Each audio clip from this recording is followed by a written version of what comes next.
नमस्कार। Update news 224x7 में आप सभी का स्वागत है।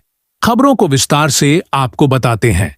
सरयू राय के खाद्य मंत्री रहते हुए आहार पत्रिका और अन्य 2 मामलों में घोटाला किया जाने को लेकर एक बार फिर बन्ना गुप्ता और विधायक सरयू राय के बीच वाक युद्ध शुरू हो गया है, जहां सरयू राय के खिलाफ गुमला में उनके खिलाफ थाना में FIR मनोज सिंह नामक व्यक्ति द्वारा मामला दर्ज किया गया। आहार पत्रिका को लेकर के एक बार फिर सरयू राय, बन्ना गुप्ता और डॉक्टर अजय कुमार ने संवाददाता सम्मेलन बुलाकर के क्या कहा। आहार पत्रिका को लेकर मंत्री बन्ना गुप्ता ने प्रेस वार्ता में क्या कहा। एक मनोज सिंह जी का जिक्र किया है। मनोज सिंह जी, जब आदरणीय सरयू राय जी, आप कोई जानता है कि सरयू राय जी आए झारखंड में तो कहाँ रहते थे? आप कोई जानते हैं? आप लोग कोई पत्रकार भाई नहीं जानते हैं, लेकिन आप जान जाइए, उनसे जरा पूछिएगा कि जब सरयू राय जी आए थे तो सरयू राय जी सबसे पहले आए तो आकर गुमला के करौंदी में रहते थे, और जो मनोज सिंह ने प्राथमिकी दायर किया है, मनोज सिंह जी के साड़ू भाई BK सिंह, जिनका पूरा नाम है ब्रिज किशोर सिंह और आदरणीय सरयू राय जी ने एक ग्रामीण NGO संस्था बनाया था, और उसमें इनकी महिला मित्र भी उसमें सदस्य या सचिव के भूमिका में थी, और खुद ये उसके फाउंडर अध्यक्ष थे। और फिर इन्होंने उस पद से, चूंकि उसमें कई घोटाले हुए हैं, उसमें एक नलकूप का घोटाला हुआ जिसमें महालेखाकार ने नलकूप घोटाले में आपत्ति व्यक्त किया, आपत्ति दर्ज किया।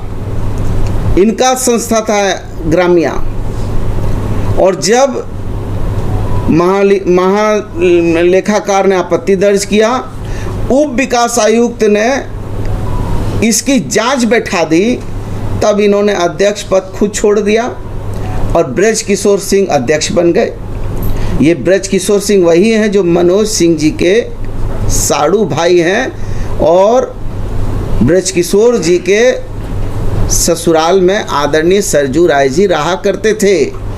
इनके और उनके 35 साल पुराने संबंध हैं,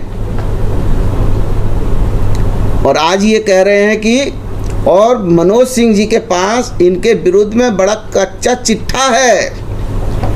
ये तो बहुत अभी बानगी है, अभी बहुत सारे मामले प्रकाश में आने बाकी हैं। चूँकि ग्राम्या में जो इनको 20 नलकूप लगाने के लिए, वो नलकूप थे SC ST के, और सरकार यदि कोई नीति बनाती है तो वो SC ST का लिए यदि उसने अधिकृत किया है तो उसमें कोई छेड़छाड़ नहीं कर सकता है। वो SC ST के लिए को जनरल नहीं कर सकता है, लेकिन इन्होंने उसको जनरल लोगों को कर दिया, वो भी चंद लोगों को। और आज जब वो फाइलें, जब उप विकास आयुक्त खोजने लगे तो उन फाइलों को इन्होंने दबा दिया। वो भी अभी एक जांच का विषय है, और उसको लेकर CGM की अदालत में एक सुखुमुखी नाम के व्यक्ति ने इन पर जो है एक परिवाद दायर किया है। कहाँ पे? रांची में। ऐसे ही इन्होंने हमारे पिस्टल पर लगाया था। इन्होंने कहा था कि एक अवैध पिस्टल रखे हैं मंत्री जी। अब आप बताइए कि यदि वो पिस्टल अवैध थी तो उस समय के तत्कालीन उपायुक्त, आर्म्स मजिस्ट्रेट, सब पर मामला होना चाहिए था। ये उस पिस्टल को लेके गए थे राज्यपाल, महामहिम राज्यपाल के पास शिकायत किया था। महामहिम राज्यपाल महोदय ने DC से रिपोर्ट मांगी। उस रिपोर्ट का क्या हुआ ये बताएं। चूंकि इनको किसी को भी अपमानित करना, प्रताड़ित करना, झूठे आरोप लगाकर अपनी जो है राजनीतिक रोटी सेकने में इनको आनंद मिलता है, और ये सोचते हैं कि हम लोग जो हैं गाय गोरू हैं। इनको पहली बार बैल से मुकाबला हो गया गाय समझकर, वो भी बैल का सींग भी बड़ा पहना है, और जब बैल ढूस रहा है तभी बेचैन हो गए हैं। मैं आपके माध्यम से इनसे पूछना चाहता हूं कि राय जी आप बताइए, आप ये बताइए कि शिकायतकर्ता जो मनोज सिंह हैं, क्या वो आपके बाद जो ग्राम्या के दूसरे अध्यक्ष बने ब्रजकिशोर जी जो स्वर्गीय हैं, वो उनके अपने साड़ू भाई हैं या नहीं हैं? ब्रजकिशोर जी से आपके ग्राम्या और आपके पारिवारिक और सामाजिक रिश्ते रहे हैं कि नहीं रहे हैं? सरयू राय जी से ये भी पूछिए कि आपने ग्राम्या संस्था बनाई थी कि नहीं बनाई थी, और ग्राम्या संस्था में 20 नलकूप वाले मामले का भी उनसे ज़रा उद्भेदन पूछिए, अद्यतन स्थिति क्या है वो भी पूछिए। और उसमें पैसा की भी निकासी कर ली इन्होंने, पैसा भी निकासी कर लिया और काम भी नहीं किया। उनसे ज़रा पूछिए, ये ईमानदार आदमी हैं, बड़े चाणक्य हैं और बड़े बुद्धिजीवी हैं, लेकिन मैं कहता हूँ ये पूर्ण रूप से मूर्ख आदमी है, ये बुद्धि से पैदल आदमी है। आहार पत्रिका को लेकर जमशेदपुर के पूर्व सांसद डॉक्टर अजय कुमार ने प्रेस वार्ता में क्या कहा? क्या अभिषेक, आज का प्रेस वार्ता सरयू राय जी के ऊपर जो एफआईआर हुआ है, जब रघुवर दास जी चॉकलेट खा रहे थे और हाथी उड़ा रहे थे तो सरयू राय जी 3 करोड़ 48 लाख का घोटाला कर रहे थे। एक आहार पत्रिका है जो किसी ने नहीं देखा, हमने तो नहीं देखा, अगर आपने देखा हो तो फिर तो हमें प्रतिलिपि दीजिए, क्योंकि हमने रिवॉर्ड दिया है कि जो भी इस प्रतिलिपि देगा आहार पत्रिका का, हम 10,000 रुपये देने को तैयार है, एक प्रतिलिपि की, और एक ही चाहिए। ऐसा नहीं कि 2-3 आदमी दे देगा फिर 30,000 हमसे ले, नहीं, एक ही कॉपी चाहिए। दूसरा, अपने निजी सचिव को इस पत्रिका का संपादक बना देते हैं, वो भी महान काम है। तीसरा, इस 3 करोड़ 48 लाख का पत्रिका जिसने किसी ने नहीं देखा, वो टेंडर नहीं हुआ। आहार पत्रिका बोलते हैं कि ये प्रदेश को समझाने के लिए आहार का क्या फायदा है, ये फायदा है, किसी ने देखा नहीं है पत्रिका को। हमसे जब से तो खोजते लाटर लिए, टॉर्च लिए, कहीं नहीं दिखाएंगे। ये तो भ्रष्टाचार आरोप एक। दूसरा भ्रष्टाचार, सरयू जी, कोई लोग उनको सरयू बाबा बोलते हैं। सरयू जी ने जो एक बाबा कंप्यूटर नाम का कंपनी को इतने मेहरबान हुए बाबा के नाम पर कि जो सामान 1 रुपए में मिल रहा था वो 8 रुपए में खरीद लिया सरकारी खजाना से। तो 30,000 का कंप्यूटर 2,40,000 में। तो हमारा इतना कहना है कि सरकारी रेट जब तय है तो आपने किस आधार पर 8 गुना खरीद लिया? आपका क्या संबंध है बाबा कंप्यूटर से? पहले भी बाबा कंप्यूटर्स के नाम आ चुके हैं। तो ये जो प्रमुख आरोप है, तो इस पर सरयू राय जी इसके जवाब कृपया दें, क्योंकि प्रदेश और जमशेदपुर की जनता इच्छुक है एक तो आहार पत्रिका देखने के लिए। क्योंकि जैसे हमको एक कॉपी प्रतिलिपि मिलेगी, मैं उसको फ्रेम करूंगा। 3 करोड़ 38 लाख का पत्रिका है, रोज प्रणाम करूंगा, क्योंकि उसकी प्रतिलिपि एक आदि होंगे पूरे प्रदेश में। धन्यवाद। आहार पत्रिका को लेकर जमशेदपुर पूर्वी के विधायक सरयू राय ने प्रेस वार्ता में क्या कहा? गुमला में कोई गतिविधि ही ऐसी नहीं थी जिसमें मुझे शामिल होने का मौका मिलता, क्योंकि बीके सिंह के ऊपर में कार्रवाई कर दिया लालू जी ने, तो मैं उससे हट गया। इसके अलावे अगर मनोज सिंह के माध्यम से जो साड़ू हैं बीके सिंह के, वरना जो कोई दूसरी और सूचना मिलती है तो उसको सार्वजनिक कर दें। मगर मैं ये कहना चाहता हूँ कि बन्ना गुप्ता के ऊपर जो भ्रष्टाचार के आरोप मैंने लगाए हैं, उन आरोपों से ध्यान हटाने के लिए, भटकाने के लिए जो चल चुके कारतूस हैं, उन्हीं कारतूसों का फिर से वो इस्तेमाल कर रहे हैं। उन्होंने लिखा है कि नहीं कि जो कोविड घोटाला है, कोविड प्रोत्साहन राशि है, वो हमारे अकाउंट में डाला जाए। मंत्री अपना बिल खुद बनाता है, उन्होंने अपना बिल बनाया है। उनके सचिवालय के 5 लोगों ने लिखा है एजी को कि भुगतान हमको नहीं हो रहा है। अपना रानी कुदर शाखा है स्टेट बैंक या किसी बैंक की, उसमें पैसा डाल दिया जाए, ये उन्होंने दिया है। और जिनका भुगतान नहीं है उसमें कई अधिकारी ऐसे हैं जो कोरोना के समय स्वास्थ्य विभाग में थे ही नहीं। तो इसके बारे में तो विधानसभा में सवाल उठा, स्पीकर ने भी कहा मुख्यमंत्री जांच नहीं करा रहे हैं, इसका मतलब मुख्यमंत्री अपने मंत्री को बचा रहे हैं। दवा घोटाले में अधिक दाम पर दवा खरीदने का सारा सबूत मैंने दे दिया विधानसभा को। वो इनकार कर दें कि टेंडर में जो रेट दवाओं का आया था उससे 3 गुना 4 गुना अधिक दाम पर दवाएं खरीदी गई कि नहीं खरीदी गई।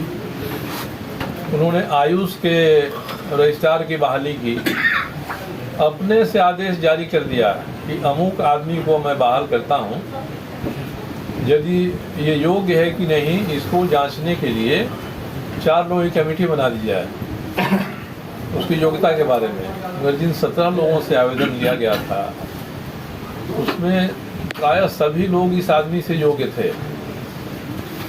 PhD की डिग्री थी, M फार्मा की डिग्री थी, ये सब डिग्री थी, उसको छोड़कर बहाल कर लिया उन्होंने। तो इस तरह का अपने विभाग में जो कारनामे कर रहे हैं उससे ध्यान भटकाना है। अब वो मंत्री हो गए खाद्य आपूर्ति विभाग के, तो ये बुलडोजर लेके गोदाम में गए थे कि जमीन में गाड़ दिया गया है अनाज, और उसका आरोप उन्होंने मुझ पर लगाया कि मेरे समय का ये है। मगर जब ऑफिस में गए अधिकारियों ने बताया कि ये 2008 का अनाज है, उस समय का मामला है। तो उसके बाद से घिघी बन गई, कभी उसकी चर्चा नहीं करते हैं कि मैं उसमें किस तरह से शामिल हूँ। और ये नया चल रहा है कि ऊपर से ही गोदाम से चलते समय ही 2 किलो पर हेड अनाज काट लिया जा रहा है। किसी भी राशन दुकानदार को पूरा अनाज नहीं मिलता है, अनाज का वितरण नहीं हो पा रहा है। ज़रा ध्यान देते इस पर, तो मैं तो कम से कम अपने क्षेत्र में लोगों को ताकीद करूंगा कि कितने लोगों को कितना अनाज मिल रहा है और कितना अनाज डीलर को आ रहा है। तो ये सब चीज़ें विभाग में हो रही हैं क्योंकि रामेश्वर उरांव जैसे ईमानदार कर्मठ व्यक्ति से खाद्य आपूर्ति विभाग लेकर इनको दिया ही इसलिए गया कि इसके माध्यम से चुनाव का फंड इकट्ठा करेंगे और आला कमान को भेजेंगे। तो ये कांग्रेस की राजनीति है। अब इसमें इनका रास्ता तो बंद हो गया क्योंकि हम लोगों ने अपने विभाग में ऐसे ऐसे नियम बना दिए कि चाह कर भी कोई एक छटाक अनाज की हेराफेरी नहीं कर सकता। कोई ज़बरदस्ती करे, लुटवा ले, पहुंचाए नहीं, घर में रख ले तो अलग बात है। तो हमारे समय में जितने नियम बने हैं इस विभाग में, ज़रा उन नियमों के बारे में तो प्रकाश डाल दें कि क्या हुआ इसने। 13.5 रुपया किलो नमक से 5.5 रुपया आ गया। रिवर्स बिडिंग हम लोगों ने किया। भारत सरकार के कुछ कानून थे जिसको मैंने मंत्री रहते नहीं लागू किया यहाँ, और भारत सरकार को उन्होंने समझाया कि जनता के हित में नहीं यहाँ पर अंगूठा लगा के डिजिटल अनाज लेने का जो हुआ था। रांची के नज़दीक एक प्रखंड है, उस प्रखंड में उसको पायलट प्रोजेक्ट नाते रखा गया था। तो मैंने तो भारत सरकार को भी कहा। तो अब ये फोरम हंटिंग कितना दिन तक चलाएंगे लोग, इनको हिम्मत क्यों नहीं होती है। मंत्री हैं तो सीधे अपने जाके FIR कर देते। उनका आदेश सचिव नहीं माने तो खार खा के विभाग से उन्होंने किसी को पकड़ के FIR करा दिया। एक आओ तो खेत खाए गधा और मार खाया जो रहा। तो ये स्थिति है। तो एक रूप समूह बन गया है फोरम हंटिंग का। तो मैं चुनौती देता हूँ कृष्णा गुप्ता जी, एक किसी मामले में मुझ पर आरोप साबित करा के दिखाएं। उन्होंने एक मानहानि का मुकदमा दर्ज किया है। मानहानि के मुकदमा में गवाही में नहीं जा रहे हैं, आज तक नहीं गवाही में गए। तो अगर आपको लगता है कि नहीं मैंने उनकी मानहानि किया है तो उनको तो सीट पर चढ़ के और कोर्ट से गवाही करके मुझे सजा दिलानी चाहिए थी। वो नहीं जा रहे हैं, इसी कारण से मामला आगे नहीं बढ़ रहा है। नीचे कोर्ट ने खारिज कर दिया, ऊपर कोर्ट में अपील किया, वहाँ भी गवाही में नहीं जा रहे हैं। तो जो मुकदमा करते हैं उसकी पैरवी तो करें, गवाही में जाएं और दिखाएं। आपके मुताबिक मुकदमा कहीं नहीं ठहरेगा? ये पहले भी नहीं ठहरा है। मैंने बताया कि 4 बार पहले भी 5वीं बार फोरम हंटिंग हो रही है। चलो किसी के विभाग ने, खाद्य आपूर्ति विभाग ने इसकी जांच किया है, मोटी रिपोर्ट है। उस रिपोर्ट को हम आरटीए मंगवाएंगे, उस रिपोर्ट को देख लें। उस रिपोर्ट को ही सार्वजनिक कर देते कि इन सारे मामलों की जांच विभाग में हो गई है और विभाग ने एक लंबी मोटी रिपोर्ट बनाई है। उस रिपोर्ट को सार्वजनिक कर दें कि विभागीय जांच में क्या आया है, उसको सार्वजनिक करेंगे। जमशेदपुर की खबरों के साथ बने रहने के लिए हमारे चैनल को लाइक और सब्सक्राइब करना ना भूले। धन्यवाद।